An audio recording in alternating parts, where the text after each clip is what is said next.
What's cracking, everybody? It's your boy IK, the Infinite King, and we are back for some more marathon news. So we actually got another article today that dropped from Bungie. Some more news on Season 2, a lot more news on Season 2, and we also got a video. So without further ado, ladies and gentlemen, grab a snack, grab a cold one, grab the loved one, and let's get in to this twin. Oh, yes. All right, boom. Welcome to Season 2. Today, we release a new Dev Insights video shining a light on the new content coming in Season 2. There's a new zone filled with dangers and secrets, a brand new defensive shell, a ton of new gear, and much more. Check out the video for the first look to see what's coming. All right, let me do this. Bada bing. Come on, man. Crank that up. All right, let's go ahead and take a look at this video. I already got it loaded up over here. All right.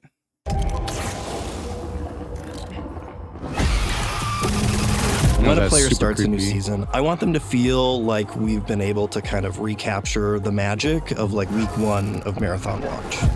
Everything is new. You don't know what's valuable yet. That feeling of discovery is going to be exciting and kind of push you to new stories and new journeys along your seasonal progression. The core thing we think about is how is that journey going to be interesting and fresh, and how is it going to provide players different choices? I think it's going to be a really exciting time for people to sort of like chart a new course and sort of like finding their own new path. Sentinel. Okay. Oh man, here we go. Let's see what we got. I want to see if they give more info on the new Sentinel shell. The narrative theme of Season 2 is escalation. The UESC is tired of getting pushed around by the runners, and they're fighting back. As their opposition escalates, oh God, the totem of death. So too does the anomaly. One of your jobs is to find out why. From the first moment you infill on Night Marsh, you're gonna feel tension. It is oppressive, unsettling. The creepiness factor gets ratcheted up. This body's been here for years. As night falls, the anomaly intensifies and digital psychosis hallucinations start to affect you. Confusing, fragmented vocals and messages that really start to play with what the player is hearing and making them question what's in their head versus in the real world. Oh God. Upon landing in Night Marsh, all players will have an equipped flashlight by default. Night Marsh is this interesting counterplay of, do I go to the places where there is light and kind of comfort and safety? But doing so makes you a lot more visible to people who are hiding in the dark. When you are in those shadows, you want to have equipment that allows you to see in the dark using your cybernetic eyes. We really leaned into LiDAR as kind of our mechanic for runners to navigate in the dark. Once you start accumulating these tools and upgrading your loadout to be specifically tailored to fighting on Night Marsh, you're going to become far more powerful. You get a gun that gives you LiDAR? Holy shit. One thing we saw resonate with players from maps like Outpost was the way you could work your way through the map and earn access to treasure. That's the core principle of what we're looking to do on Night Marsh. Players have kind of seen that there are maybe elevators or staircases up to something that has been closed off, and in Season 2, you're going to gain access to that space. This is the observation deck and science lab where the UESC has been studying the anomaly. That's going to be one of the most heavily guarded areas of the map. In there, it's going to be juicy loot. Ultimately, the real test of mastery on Night Marsh is, can you get into Upper Complex and can you raid that UESC treasure room up there? In Season 2, Sentinel is a new defensive shell. They're optimized for controlling space. Man, hit the Wi-Fi. Like, you have all these different tools that you're able to deploy into the world to fortify an area and keep others out.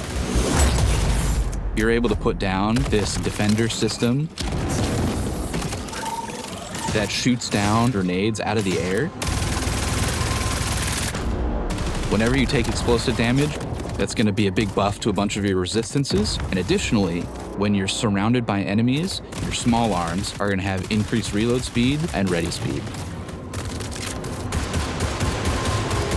Players are getting really good at gap closing and getting right in your face. But now with Sentinel, you throw down a snare mine, and whenever anybody gets close to it, they're stopped in their tracks. you be have so an annoying. ability to be able to track. They literally will slide up from their sleeve and get a heads-up display. Snare set. Whenever anything is moving around, they're going to show up as a little blip. And that allows you to know where your threats are coming from, deploy all your tools, and give the information you need to effectively defend your area. We got a radar, baby. Oh, The boy. seasonal reset allows us to change the journey of the things that you're going to care about. Just because you experienced it in Season 1 doesn't mean it's going to play out the same way in Season 2. We are taking a holistic look at every mod in the game, every mag, every optic, every chip, and seeing where they sit, what people like about them, which ones people don't like. We're flipping implants on their head. Now an implant is going to be perk first, stats second. You look at the name of the implant, and that's what the perk is. That's what it does. We're also going in and changing the rarity and the drop rate of some of these things. So a weapon you maybe got real used to seeing in Season 1, you might find a little less often in Season 2, and you're going to have to form a relationship with a new old reliable. There are going to be 2 new weapons being added to the sandbox. First one is the KKV. It's a small arms SMG with an integrated suppressor, and it is excellent at just mowing down anything immediately right in front of you. Oh my god. Shotgun rushers, watch out. Yeah. Nice. I like it a lot. The second gun is the D54 battle pistol. It comes with an integrated red dot optic. We really see this as an excellent 1v1 strafe dueling weapon. You know, things are going crazy. Put that sniper back on your back and just pop out the D54 battle pistol and you are just ready to go.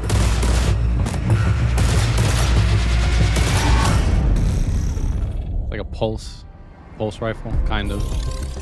In Season 2, everyone gets this fresh start, and they have a chance to go back through that journey from zero to hero. It allows us as designers to look at what we did and say, hey, how could we do this better?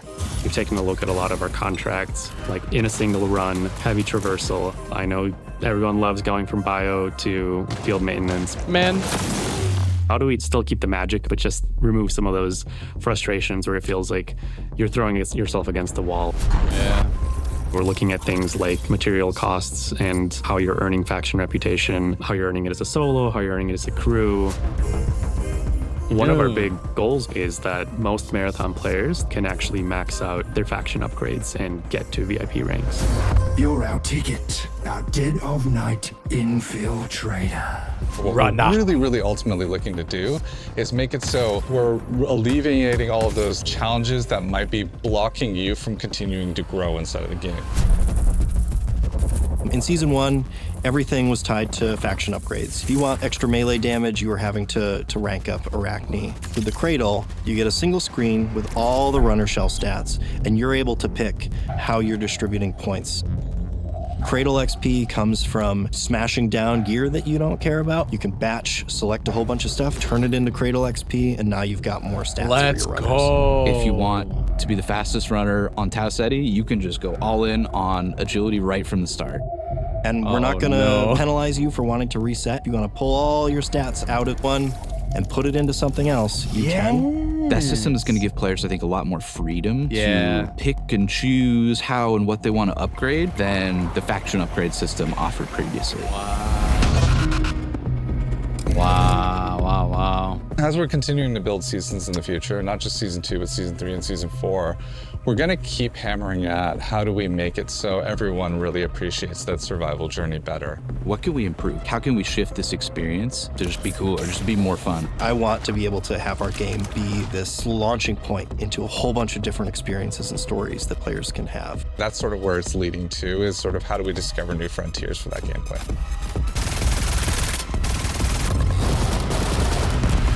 Out of there, baby.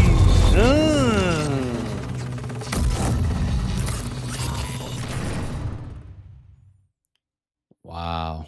That was pretty freaking sweet. A lot of information in that video. Let's go ahead and check out the article, and then I will give my thoughts at the end. All right, so Season 2 begins on June 2nd and kicks off with an open play week from June 2nd to June 9th. During the open play week, the full game will be available to play on Steam, PlayStation 5, and Xbox Series XS. Any progress that you made? 1 second.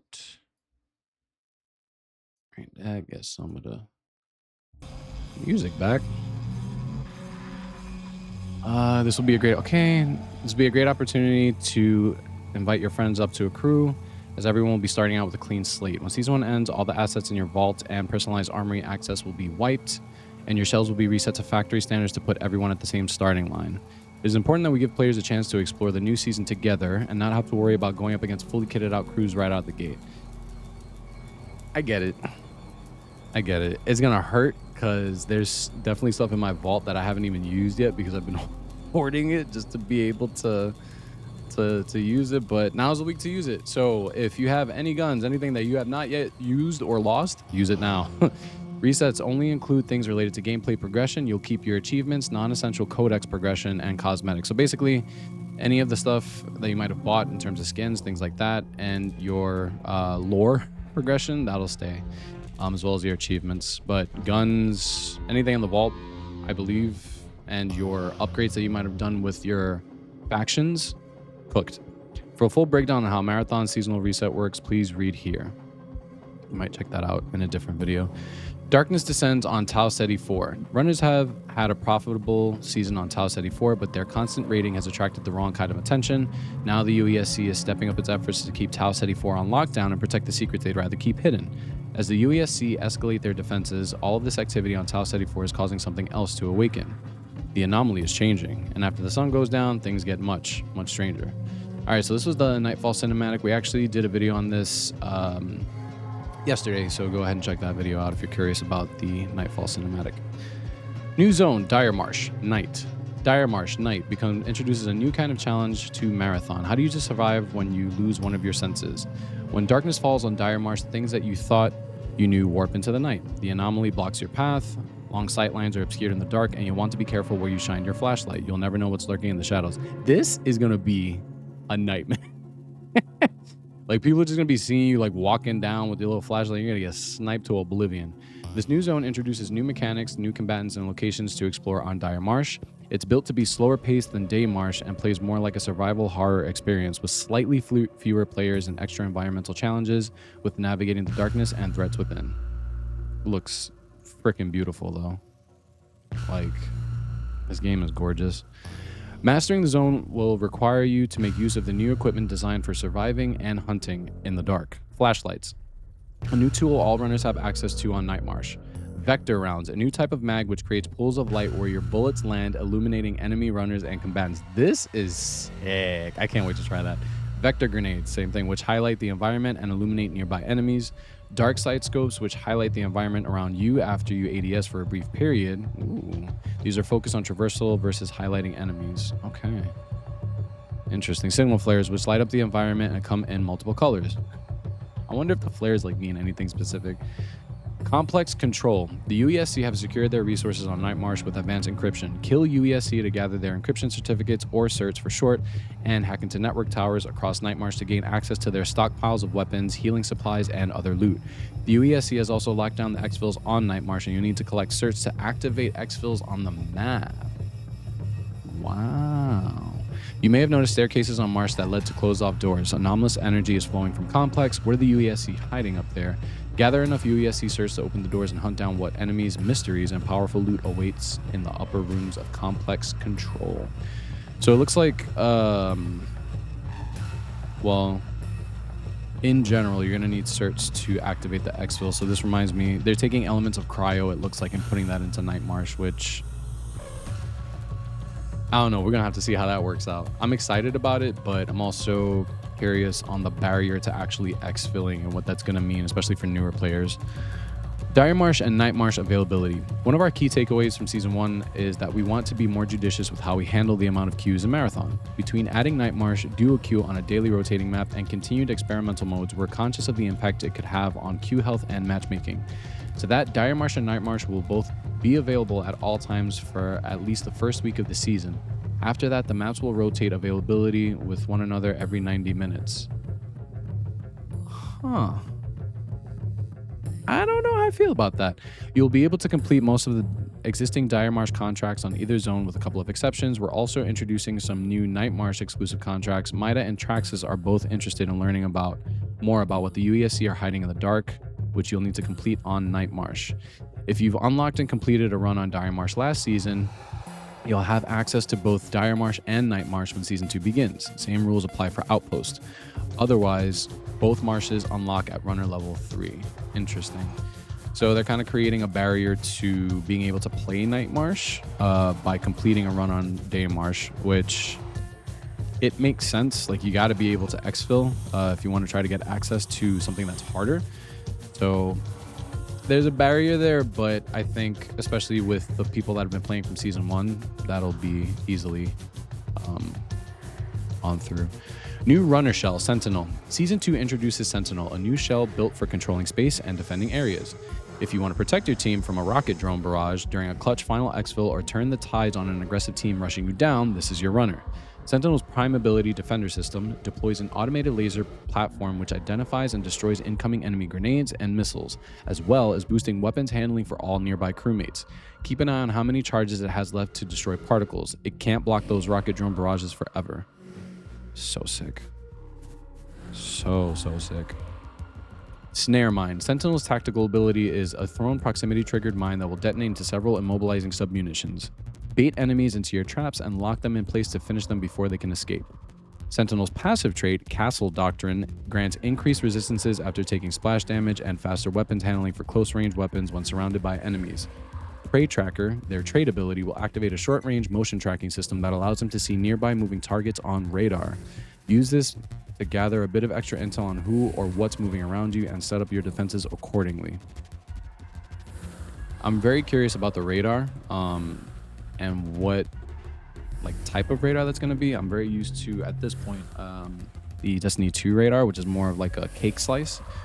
Versus this where you have the dots, but I don't know how you can delineate like what's on your level above or below you. So I'm curious to see how that works. Sandbox updates and new gear. Each new mission of Marathon is an opportunity for us to take a holistic look at what's working, what needs improvement, and where we can add new tools to the sandbox. With everyone's vaults empty, it's a time we can take bigger and more swings across weapons, gear, and equipment. These changes can create space for new metas to form and keep Marathon feeling fresh as you progress throughout the season. Here are some of the highlights for what's coming in Season 2. Weapons, mods, and ships. Season 2 brings 2 new weapons to the sandbox. KKV-9SD. First is KKV, a new pistol frame SMG with an integrated suppressor whose name may sound familiar to Marathon veterans. Its rate of fire is extremely fast, coming in at 1,200 rounds per minute. Holy crap. Effective if you want to take down UESC units without other shells noticing you, or if you're looking to mow down a runner in a split second. It is also a good counter to all the shotgun rushing we saw in Season 1, giving you new tools to combat the strategy. The KKV can also use the new folding stock mod. Keep it close for benefits when firing from the hip, or use your weapon action to unfold the stock and trade those benefits for ADS benefits.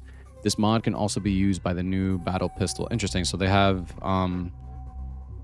and that's something that I feel like is a bit more powerful in this game than in others, and maybe something that you might not necessarily be aware of when you are getting into fights is just shooting from the hip. I feel like a lot of guns benefit from that, so actually having a stock mod specifically take advantage of that is going to be interesting. I've gotten used to in a lot of FPS games just ADSing and just aiming down sights when I take my shots and not really shooting from the hip too much, but this kind of gives you a reason to try that out, so that'll be interesting. D54 Battle Pistol, a fantastic weapon for close encounters and 1v1 duels. The D54 comes with a red dot sight and fires full auto 3-round bursts. It is a high handling, medium rate of fire sidearm, think a hybrid between the BR-33 volley rifle and the SMG. A perfect companion for sniper rifles and other long-range weapons. Both of these new weapons also synergize well with Sentinel, who receives benefits to close-range weapons when they are surrounded by enemies. So, not to keep mentioning Destiny, but same studio, so some of the things that happened in Destiny over time was that they merged different archetypes of weapons. So you saw like a rocket sidearm. Sidearm shoots out rocket rounds. You saw things like a rocket pulse rifle. Pulse rifle was very similar to the BR-33 volley rifle, 3-round bursts, but that fusion of those two archetypes led to a very powerful weapon. More demanding on ammo reserves, but still powerful nonetheless. And we're starting to see the same thing here with Marathon 2, which is kind of faster than I thought they would implement that, but kind of merging the two archetypes of pistol with the volley rifle, or rather I should say the SMG and the volley rifle. So I'm really curious to use this gun. It looks really good for close encounters. Rarities and chips. Season 2 also brings some changes to the rarity of weapons and new options in the armory, with the goal of shaking up when and how you run into weapons throughout the season. This should give you a chance to try out other weapons more often and keep it from feeling like you have to use the same loadouts season over season. In addition to the new weapons unfolding stock mod, we're also adding 8 new chips with Season 2. This includes Brain Freeze chip. Precision downs and kills with this weapon create a small explosion that spreads frost to nearby hostiles. Interesting. Alarmist chip. After aiming down sights for a brief duration, projectile impacts create a terrifying proximity drone alert. Oh no, more sounds to freak us out. Scrapyard chip. Defeating hostiles with this weapon has a chance to spawn depleted heal items or standard material. Wow, that's going to be super useful. We'll share more on the details on the weapons, mods, and other balance changes before Season 2. Implants. During Season 1, it was hard to tell what each implant did at a glance. They were named based on their stats with a random perk attached, but what ended up mattering most to players were the perks, so the names ended up being confusing.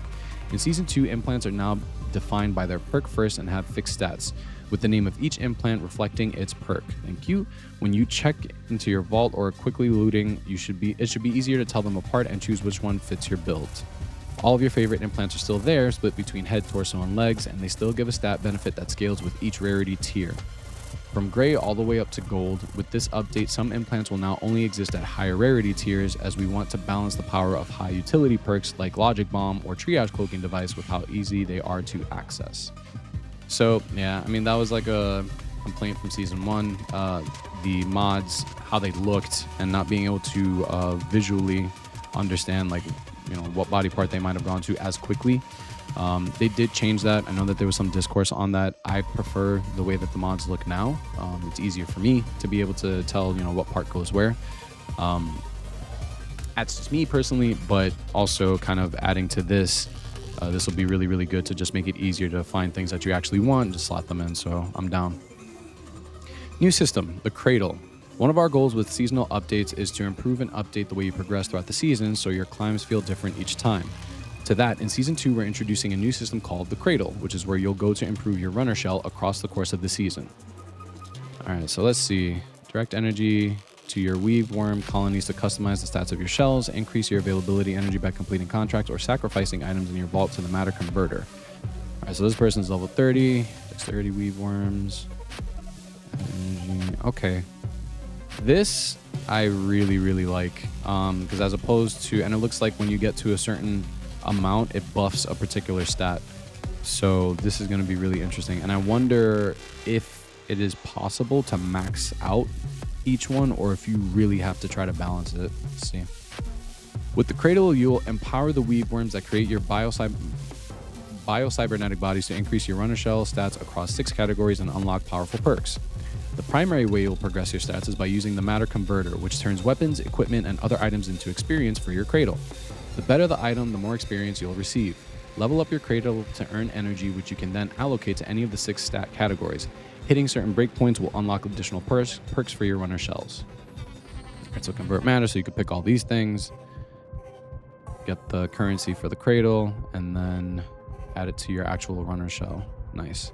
Destroy items here to increase the energy capacity of your Cradle. You can use this energy to empower your weaveworm colonies and customize the stats of your shells. Certain items are incompatible with the matter converter. Cyber Acme apologizes for the inconvenience. So yeah, I'm curious to see what won't be. I would assume probably things like keys to certain locations, probably like cryo keys or things like that, lockbox keys, stuff like that. I would assume probably wouldn't be eligible for that. You can reallocate your energy to different stats at any time with no penalties or limitations. Feel free to experiment freely and adjust your stats based on your builds, playstyles, and goals. Your Cradle progression is shared across all runner shells and resets at the start of a new season. With the Cradle, you'll have easier access to the stats you want to focus on, whether you want no more needing to level up a faction to gain access to stats. You can change your focus at any time, and everything will be on one page to make things easier to manage. This is the type of, and I don't know if this was something that, you know, they were planning on implementing from before Season 1, But one of the benefits that I really like about Marathon is how quick they've listened to player feedback, specifically with like stuff like this. Leveling up stuff with contracts was a pain in the ass. Didn't guarantee, you know, like I had mentioned in a previous video, if you're not able to play this game all the time, if you're able to get the stats that you might need, stuff like, you know, higher melee damage, mobility stats. If you're playing on limited time, you're not going to be able to do these crazy contracts, which I'm glad that they also addressed in the video, to be able to get the experience to then level up. On top of needing specific items, it was a hassle, so I'm really looking forward to the Cradle. Faction progress and contracts. With all of the runner shell updates and the faction progression trees being moved to the Cradle, we've been able to expand the armory options, which should give you even more reliable access to weapons and items as the season progresses. You can expect to see some of the new additions to the faction trees too. For example, each faction now has a unique family of implants, head, torso, and leg, which fits the playstyle of that faction. New Caloric offers implants that help with healing and durability, while Mida has ones more proficient in mobility or disruption. Okay, so you can still level up the faction trees and get specific implants. Okay. We've also made some adjustments to schemas, which can now unlock specific barter offers in the armory. All right, faction progression improvements. In Season 2, we're increasing the rate you make faction progress across the board. You'll feel this through a combination of under-the-hood tweaks, adjustments to the requirements to level up each faction, and increased options and rates at which you earn reputation. One of our goals with these changes is to make it so most players who regularly play can max out their faction upgrades and reach VIP rank during the season. This goes for players who love to crew up, as well as the lone wolves who prefer to run solo. Here are a couple of changes you'll notice when it comes to faction progression. Updated the requirements to level up each faction, reducing the time necessary to reach VIP in most cases, thank goodness. This includes a pass on the amount of materials required to unlock faction upgrades, so hopefully this time you're not craving violin seeds and alien alloys as much. So kind of what I spoke to before, if you're somebody that doesn't really get to play as much, you don't get to do, or you don't level up enough to be able to hang with other runners that are cracked out and get these things. So it can be very difficult. So I'm curious to see how the updates to progression is going to change that. Standard contracts will grant significantly increased faction reputation, so they should help much more with progression. Added new ways to earn reputation, including adding reputation gauge to enhance green valuables and a small amount of reputation for defeating UESC. Unlocking everything a faction has to offer will still require some time and successful exfils with valuables and materials, but it should feel more like a staircase where you take one step after another, not like a wall you must climb. Thank you. Contracts. Contracts remain a great way to earn the favor of factions, and we'll be working on some improvements for Season 2. Our goal is to shave off the rough edges, chill down a bit on the heavy traversal and in a single run requirements, thank you, and reformulate priority contracts so they don't feel like a blocker to your progress. Priority contracts will be more focused on granting loot rewards rather than being hard requirements for reputation. Priority contracts are also no longer gated behind faction reputation levels. Yes. We've also refreshed standard and liaison contracts to shave off some of those rough edges. Reminder that if you've completed the liaison contracts and unlocked a faction in Season 1, they'll be unlocked for you in Season 2. Oh yeah, okay, all right, cool. So some stuff carrying over. Prior archive contracts are also getting an update. Having every contract require opening a vault made it difficult to make any progress on a run without taking in a key and risking it all. In Season 2, we reworked these to set more achievable goals that can be progressed over multiple runs and help teach cryo soft shells the mechanics of the ship, with the 7th contract still requiring you to take down the compiler. Overall, we want the experience of completing contracts to be more organic and enjoyable. We're also working on some changes to streamline contracts to make them less linear in how they roll out to you over time, which we'll share more about in the future. All right. Experimental queues and duos queue. Last season, we introduced experimental queues, including duos queue and sponsored queue, as a way to test the waters with different ways to play Marathon. We love seeing the participation and hearing your feedback from Season 1, and we're going to continue that in Season 2, including explorations with more PvE content. Let me see, y'all got anything on that? No? All right, that was an older article that we covered. Okay. We're also adding duos queue in Season 2 with a rotating daily queue for Perimeter, Night Marsh, and Dire Marsh. Oh, hell, and Outpost, yes. The rotation is part of us being more judicious with how we handle our matchmaking divisions in Marathon, and we'll continue to elevate your feedback on duos and all the new content as the season progresses. So I'm really happy they're just going to add duos. Sometimes you can't get that third person, so being able to just have a duos queue on a daily rotator, me gusta. Stupid freaking